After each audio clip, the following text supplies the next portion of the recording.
when I do these long drives back to Utah, I have these like conversations with myself that are actually really good conversations, and so I kind of want to just record it. Father Mackerby. I'm about to get 10 times more annoying because I got a lot of coffee.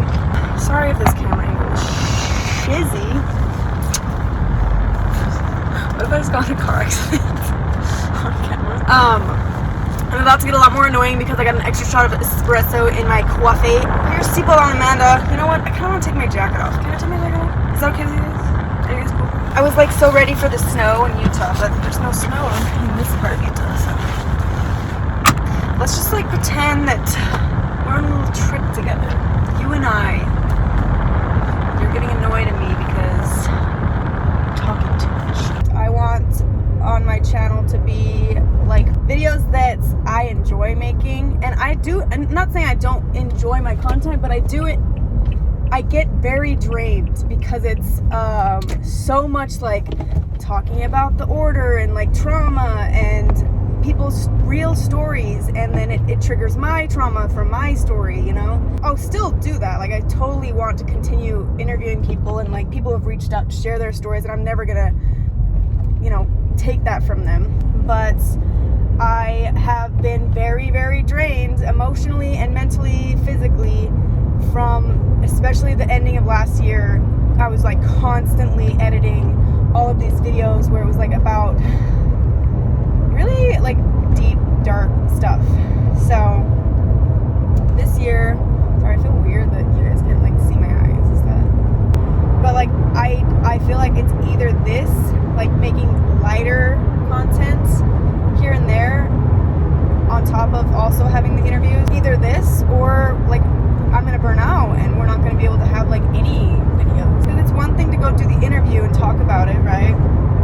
It's another thing to be editing for 10 hours straight and hearing the same story over and over and over again. Really traumatizing me.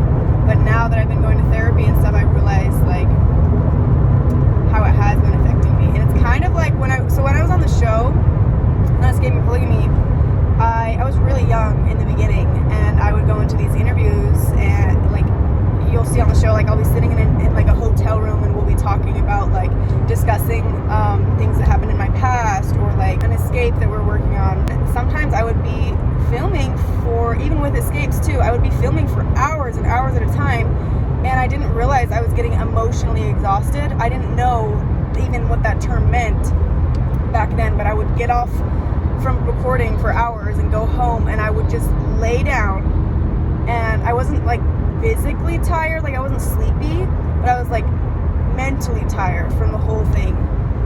So I would lay down and just like stare at the ceiling for like 2 hours. But I definitely have a huge passion for it. Like the second that I was asked to be on the show, I was like, yes, like I 100% want to be a part of this movement. I want to be a part of the voice for this, because there was like no one really speaking out at that time.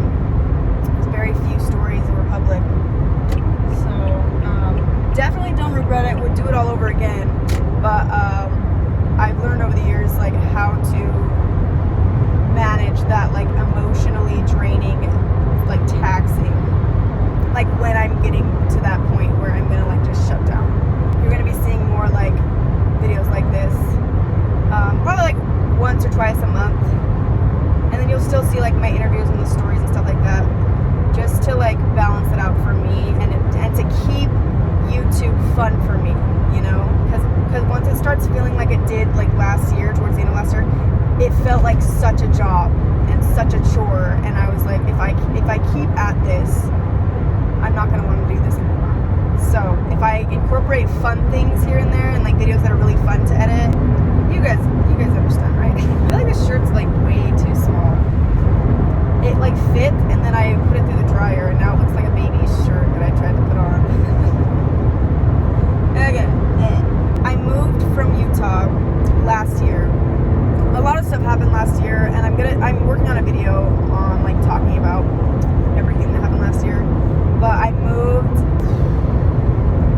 April.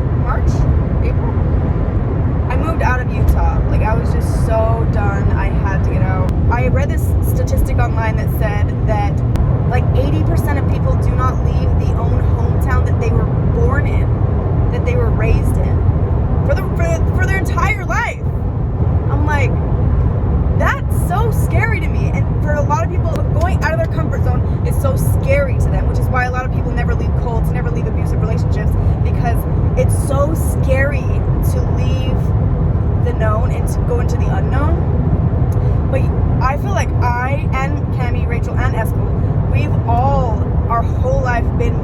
afraid of staying in this position that where we know the outcome forever than jumping into the unknown. And so we've all like lived in different places. Like Cammie up and moved to North Carolina, like just boom, went.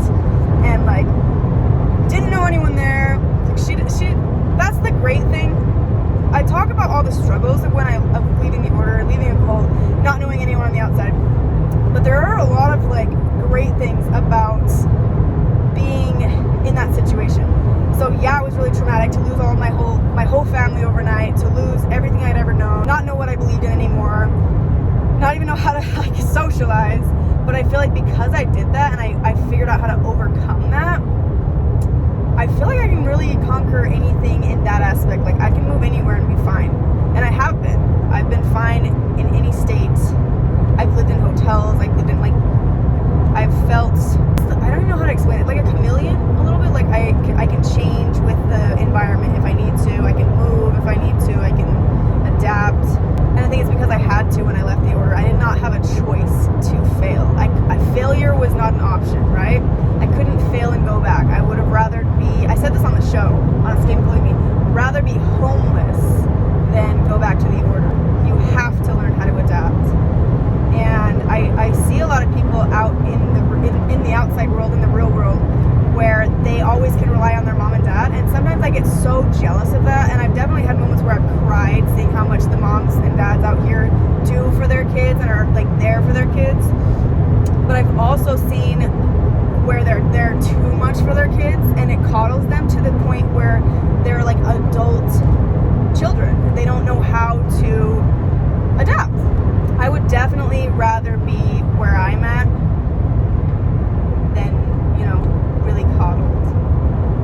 Does that make sense? It was definitely one of the biggest like shocks of moving from Utah to a different state was realizing how much like Utah, like how much religious stuff affects the laws in Utah. And I didn't realize that like these rules or laws were not normal until I moved to this other state that's not like super religious, right?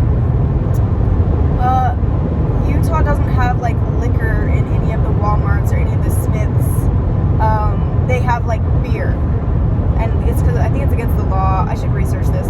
It's against the law to sell certain alcohol percentage in like grocery stores and stuff. Like you can only sell it in liquor stores. And I didn't know that wasn't normal until I moved to this place. And like I was shocked to see that like every Walmart had like a liquor aisle, and like most public places will have alcohol, and even like ads. I noticed that like commercials and ads, I think Utah has a law on that too, because I never remember seeing very many alcohol commercials when I was growing up in the order, and when I left. I don't remember seeing very many advertisements for alcohol. But when I moved to this other place, it was like everywhere. At least it seemed like it was everywhere. I was like, dang, like these guys are obsessed with alcohol. But it's really just because I was so used to how Utah is so against it,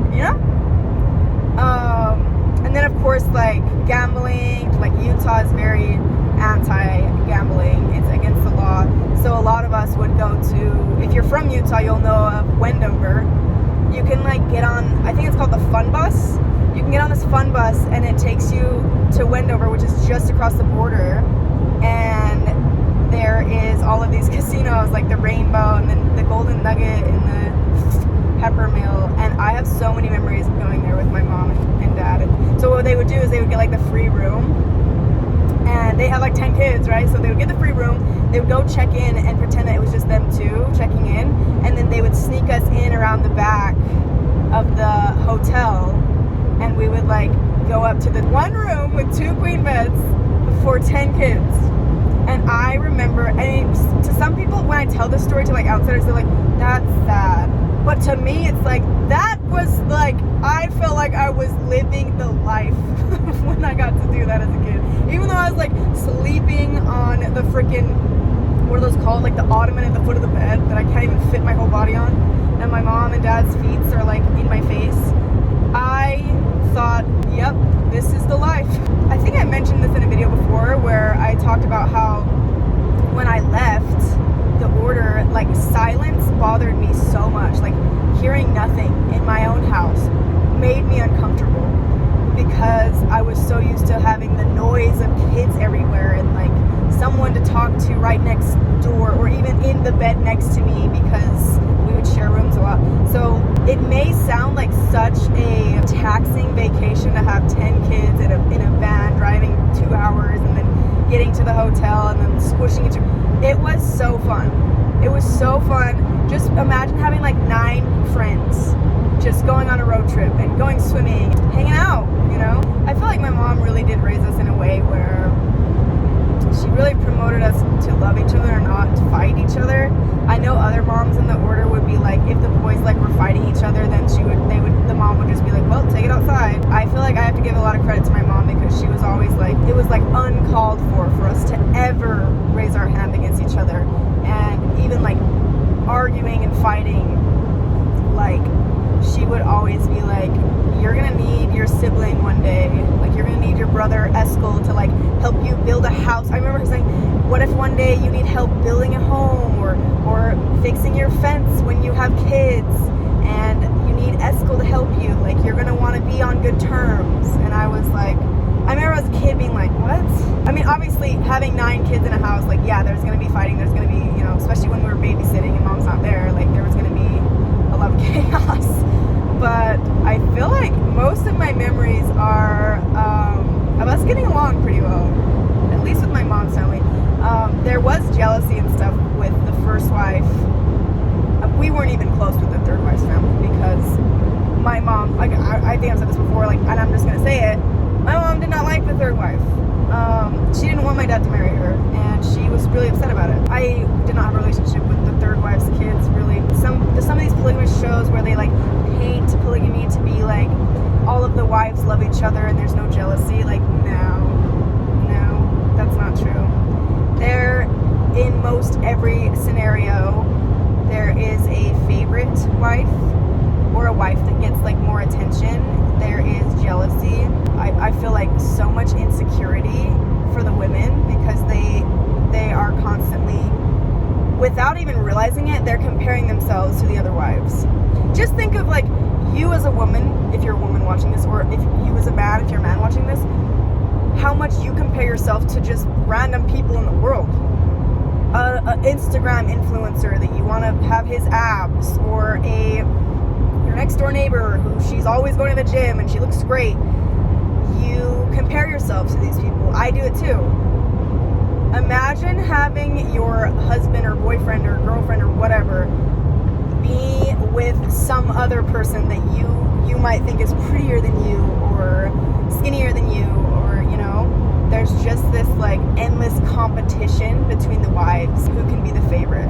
And then there were some wives that were like, they didn't even care anymore because the husband was like, had like 13 wives and like just wasn't a really great guy. Daniel, Colleen, Chanel, Jessica, Andrea, their dad, Daniel Kingston, I noticed a lot of his wives like didn't really care if he came over or not. Like they would rather him not because he was such like a terrible dad, such a terrible husband that like none of them really cared to see him, you know. So in that case, like there wasn't like jealousy or anything. It was just like they were all in like survival mode. They all hated him mutually together.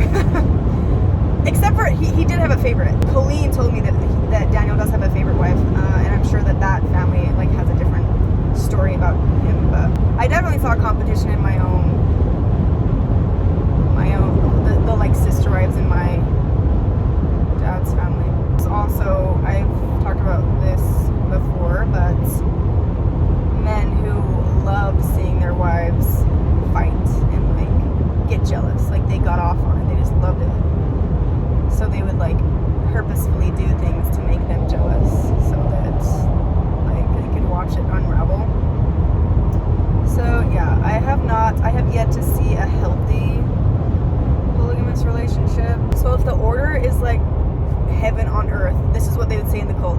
The order is the closest thing to heaven on earth that you will ever see on earth. We're all striving to go to heaven so bad, right? That we're willing to sacrifice our money and everything to get there and like watch our husband cheat on us. But if the order is so close, is the closest thing to heaven, and it's pretty, like I don't like it, And I feel terrible watching my husband live polygamy and like doing all this other stuff that they're making me do. Why am I fighting so hard to get there? Why am I stressing out, bending over backwards to get to heaven when I've got the little taste of it here and it's a little bitter? You picking up what I'm putting down? Capiche? So I talked to my friends about that. I was like, if this is what heaven's like, do you guys really want to go there? Kind of sounds like heck, because I would say heck when I was in New York. Sounds like heck's gonna be more fun, if you know what I mean. Michelle was saying too, I think she said this in the video, how they told her that she was gonna go to hell because she popped her knuckles because the leader said that like popping your knuckles is bad or whatever. And she was like, well, if I'm gonna go to hell, I might as well enjoy my time. That's the thing though that was different when I left the order. I didn't think I was going to hell. I really believed, I was like, if there is a God, and if it's the God that I want to come home to heaven to, there is no way he's like this. Because the things that the God, or the Heavenly Father, whatever you want to call him, that the order believes in, sounds humble. That was my podcast that I was listening to before I decided to start filming. So my cousin, she left the order as well. She told me yesterday about this podcast called Wine and Crime, and I really like it. So thank you if you're watching this. I don't know if she wants me to say her name, so I won't say it, but thank you. I was literally listening to it the whole way. Because I not even like listening to what they were saying half the time. I was just listening to their accents. How does it go? It's like wine and crime. Wine and crime may not be suitable. Graphic. Viewer discretion is advised. When I heard them talking in the intro, I thought they were like mocking. I was like, this is a terrible podcast. It sounds like they're like mocking crime. What are they doing? But it's the accent. I love the accent. How many people do you know has like 3 moms and like over 30 siblings and this like really weird history, you know? But for me, so normal. Literally, I've left the cult. I've been out for 8 years and I still, like 90% of my friends and the people that I talk to on a daily basis came from a cult, came from polygamy. Marianne, one of my best friends, Marianne Barlow, you guys met her on the show. We helped her leave. We're like best friends now, and she came from the cult, and I feel like it's just because I connect with people like that because they understand. But like, it's kind of like the world I'm still in. So like 90% of the people I know and I associate with come from that life. I love hearing their stories, and I love bonding with everyone from these cults. But I also am so fascinated when I hear about the normal life. You know, it's a cool story to hear like what people's like normals are, what they grew up in. So that's why I like I love talking to you guys too, because I like hearing the stories that you guys have. I like hearing how your parents raised you, what was like normal to you. It's still so weird to me to hear that people actually have parents that like drink with them or smoke cigars with them or swear in front of them. It's definitely not as weird anymore, but tell me if this is a problem or not, or if you guys do the same thing. But ever since I started going to therapy and I took psychology classes and like sociology classes, I like dissect everybody that I meet. And I will meet people, become friends with them, and when they start having issues with certain things, I will diagnose them with like within my brain. Like okay, for example, I can tell if a person was not raised in a big family. I can tell if a person was an only child, and I learned pretty early on why they're the way they are, because I like I said, like I like to dissect everyone that I meet. I like to like know what makes them tick. I like to understand not their actions, because your actions, in my opinion, don't define you as a person, but your actions are a reflection of what's going on inside, you know? So I like to dissect the person and know the person and why they're doing the things that they're doing. But sometimes I feel like it's a bad thing, because then maybe it's a Virgo thing, I don't know. I've heard the Virgos, and I don't know how much I believe in this zodiac stuff, but I've heard that Virgos are like very analytical. We like to analyze, we like to like know what's coming, and so we analyze everything from every angle, so that even if something bad happens, we like knew in a way, or we prepared, or we at least mentally thought of it, you know. So I definitely like analyze people and try to like psychologically evaluate them. I feel like it's just because I have to understand a person to have a relationship with them, and if I don't understand why they're doing what they're doing, I can't have a relationship with them. I can't be in a friendship with someone who I just don't understand why they are the way that they are. So I don't have a lot of friends, but the group of friends that I do have, we're very close. Not in the sense that we talk every day, no. I love friendships where we can go like a month without seeing each other and then pick up right where we left off. And those are the kinds of friends that I have.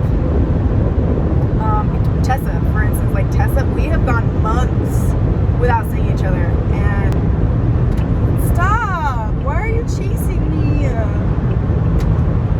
Rude. I'm going 85 miles an hour. The first time someone flipped me off, people don't really flip you off in Utah. Well, they do now because a lot of people are moving there. Okay. Anyone else from Utah notice this?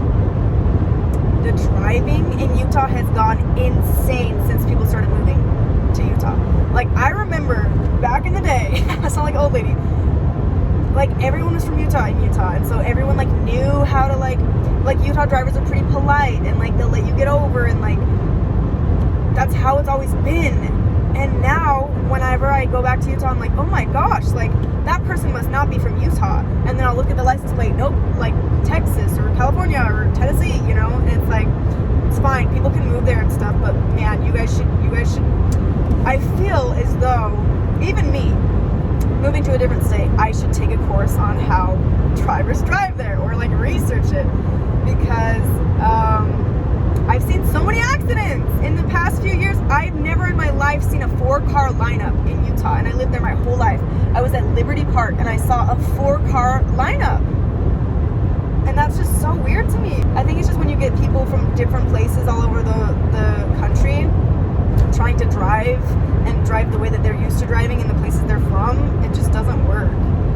So I definitely feel like I have to be more careful when I'm driving in Utah. Even where I moved to now, coming from Utah, I'm so used to people being nice and like letting you over and stuff like that.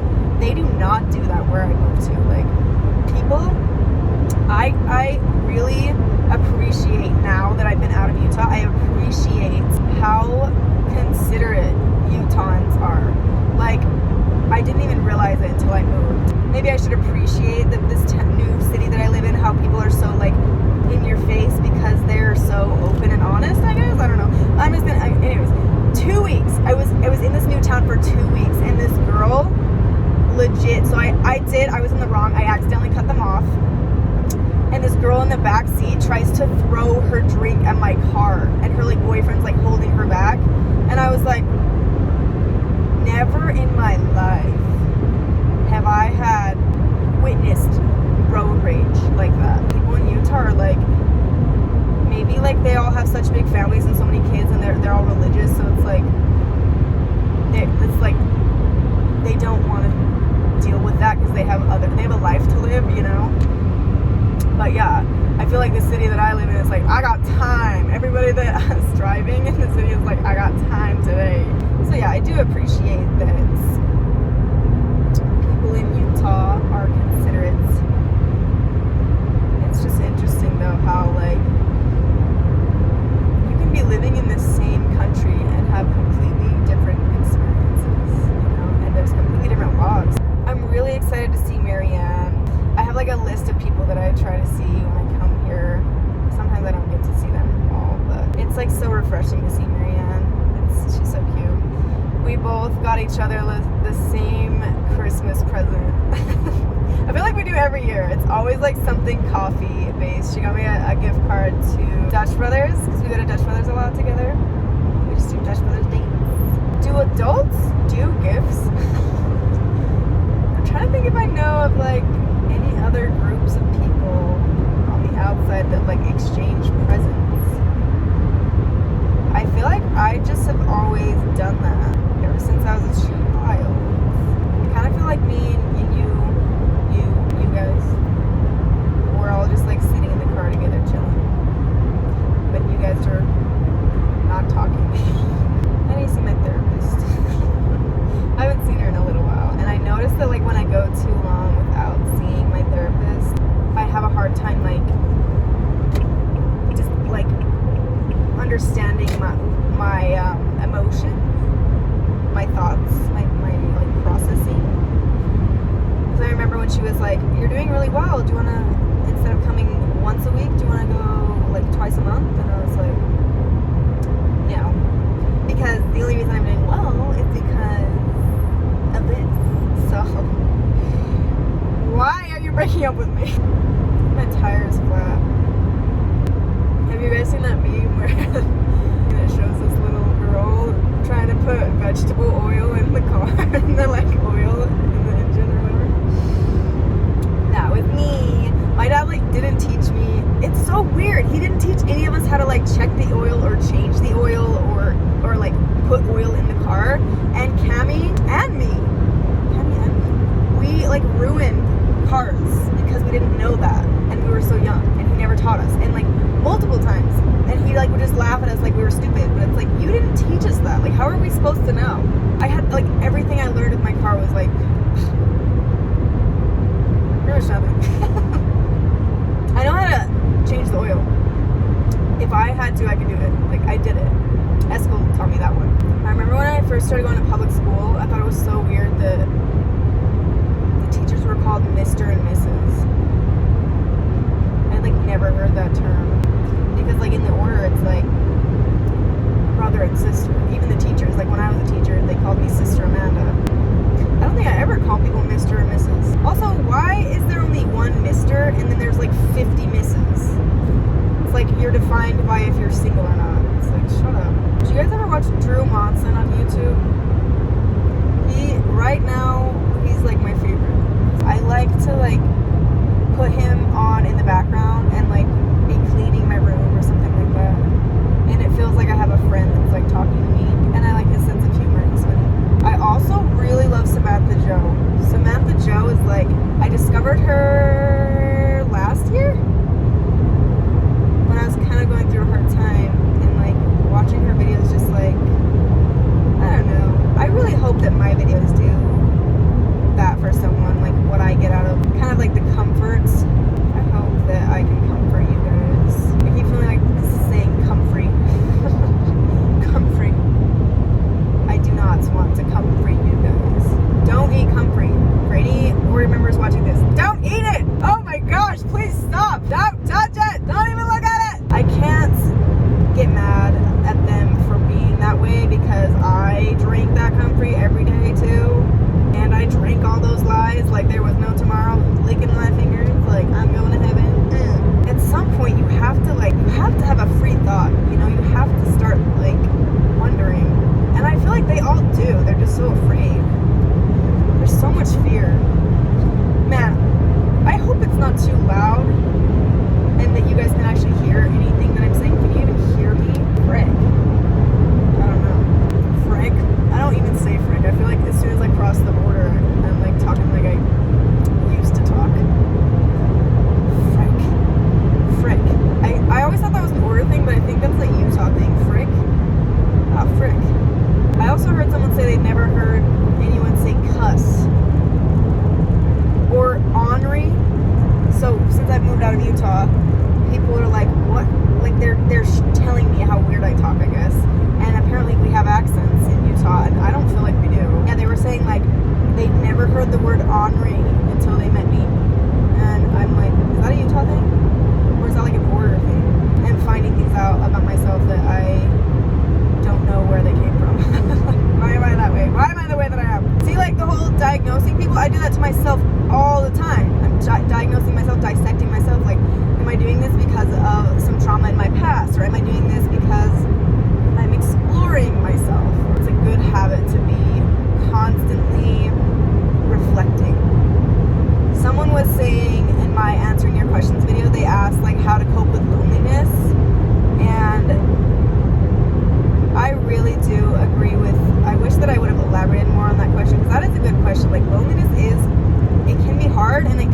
us to like accept friendships that are unhealthy for us just because we don't like the feeling of being alone. But sometimes I feel like, at least with my own experience, being alone and uncomfortable with it was only because I was uncomfortable with myself. I didn't like being alone. And I think that's also why I never thought about this. Maybe that's also why I always liked having noise in the background, and I didn't like silence. Like, silence freaked me out because in the order, that was like my home, like never having silence. But also, silence makes you think. Like, if you have a song and you're singing to it, like you can like escape from your thoughts, you know? If you have noises, if you have other things you're thinking about, other things you're doing, I guess. But sorry, do you ever like get over or like switch lanes and like just picture getting in a really bad accident and then you're like, oh, you know, it's like a reflex. Does anyone else do this? You'll be like driving on a long drive, like by a cliffside, and you just picture going off the cliff, but you're not gonna do it. You're just like, I wasn't gonna do it, but you just like, your brain goes there, and you're like, no, bad. I feel like I do that a lot. Like, I'll just like picture doing something that I shouldn't be doing, and I don't know why my mind goes there. Or like, I'll be at a library and I'll just picture like pushing the whole, like, you know how on the movies where the thing goes down like dominoes, all the bookshelves. Like, I would never do that, but my brain will instantly show me an image of me like falling into it and like the dominoes happen. I don't know why my brain does that. Do your guys' brains do that? Please, at least lie to me and say that it does. I don't really know if I like my short hair, you guys. I just feel like I hate it. Like, I'd rather die. I want my long hair back. I chopped it off because I was so sick of. So the city that I live in. See if any of you guys can guess what I'm talking about, because I'm talking about it so much. The city that I live in has the worst water. And that's another thing that Utah does great on. Great water. You can just like drink it out of the tap. I used to be such a baby and I wouldn't drink it out of the tap in Utah, but now that I like taste their tap water, I'm like, Utah tap water could be bottled and sold. Like, that's how good it is. Better than Dasani. So the water is so bad there that like my hair, I feel like, has been falling out more, and my skin has needed extra care. And I've literally gotten like micro needling and chemical peels because I feel I didn't know what was wrong with my skin, and I also was like, what is wrong with my hair? And then I met someone. He said, like, we were talking, and he said, not in a gross way, that's not bad. We're friends.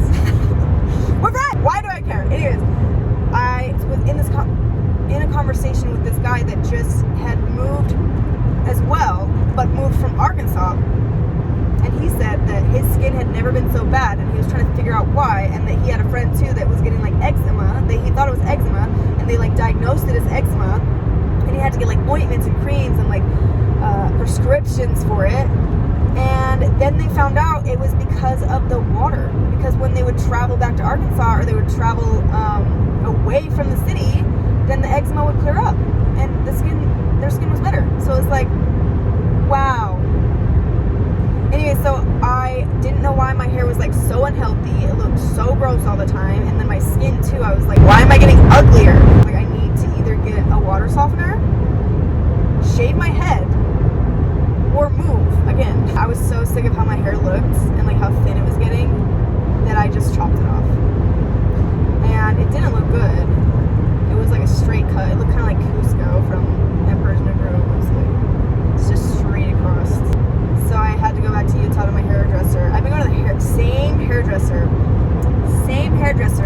for 8 years. 8 years now. I will probably never go to anyone else. And she was like saying to me, like, you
like I was going to hell when I left the cult, because I really felt like if there is a God, he is a loving God.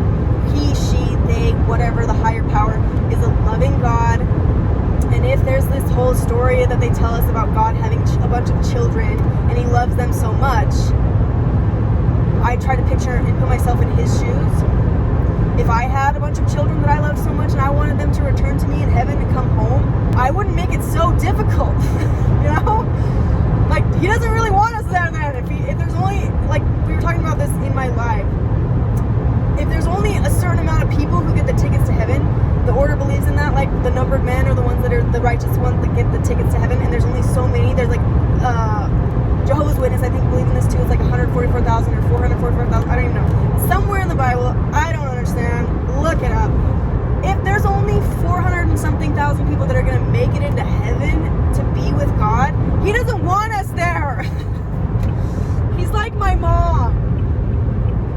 My mom, when she's sick of all her kids and she just wants to get away with like one or two of us so she can have a good time. She doesn't want all of us. I'm not saying that she like wanted to drop us off on the street. I mean, I feel like a lot of women in the order definitely have days where they just want to drop their kids off at like a park and leave them there for like 5 hours. Now I'm getting sidetracked, but yeah, I'm not saying my mom did that, but I feel like my mom had more of an enjoyable time when she only took like some of the kids and not all of them. Because like all of them is like chaos and 2 or 3 is like okay. But yeah, if God really, it's like an exclusive party up there where only the most righteous will make it and everyone else goes to hell. It seems like Satan is way more accepting and loving if he's letting us all in there. He's like, come to my house. I know he didn't let you in. He didn't let me in either. But like, we have croutons. I don't know why I said croutons. What is a crouton? Crouton? Oh, look at this salad. Oh, you guys, I want to tell you guys a story. I hope you guys can hear this, because this is a really funny story. Well, it's funny to me. It has nothing to do with croutons in hell, but... Ow! It's got a boob cramp. Do you ever laugh so hard it hurts your boob? Me neither. Do I have cancer? That's literally every time any part of my body hurts, I'm like, oh, cancer. And it's because of the comfrey thing, too. I'm like, oh, it's kicking in. This is it. It's happening. All the years of comfrey are catching up to me. Anyways, so here's our story. So, you guys know that Rachel moved to Washington. So before she moved, I went down, this last time I was in Utah, I was with her, like, packing up her stuff. That's when I went live with Cami, because we were, like, helping her pack everything and get it loaded into her truck and into the U-Haul, and she was going to rent out her apartment while she's gone. So she had some renters come in to look at the place, and me and Cami were just, like, hanging out, chilling on the couch, watching YouTube. So the renters come in, and Rachel's like, here's the living room, and me and Cami are like, hi, like, she doesn't know who we are, we're just random strangers. Here's the kitchen, and they're like, oh, spacious, this is the dining area, and then she points to the balcony that's right by where Cami and I are sitting, and she's like, and that's the balcony, it has like a lot of space for like bikes and stuff, you can really store a lot out there, but you couldn't see it because it was covered by the blinds.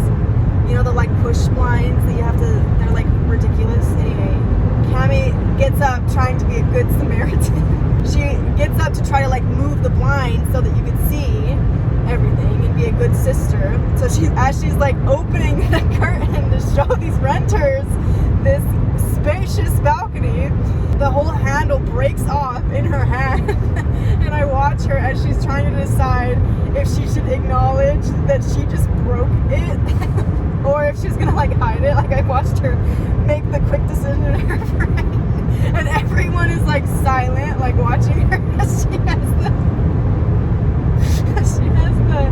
stick in her hand. Anyway, so she decides to acknowledge it and be like, oh, that just broke. Anyway, here's the and they're like, Cami starts laughing. Can't stop laughing. So then Rachel's like, anyways, here's the bathroom, and she like brings them into the other room. And Cami and I are busting a gut, laughing so hard. And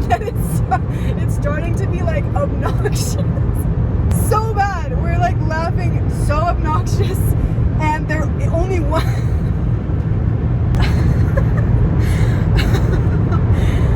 Anyway, it was like embarrassing.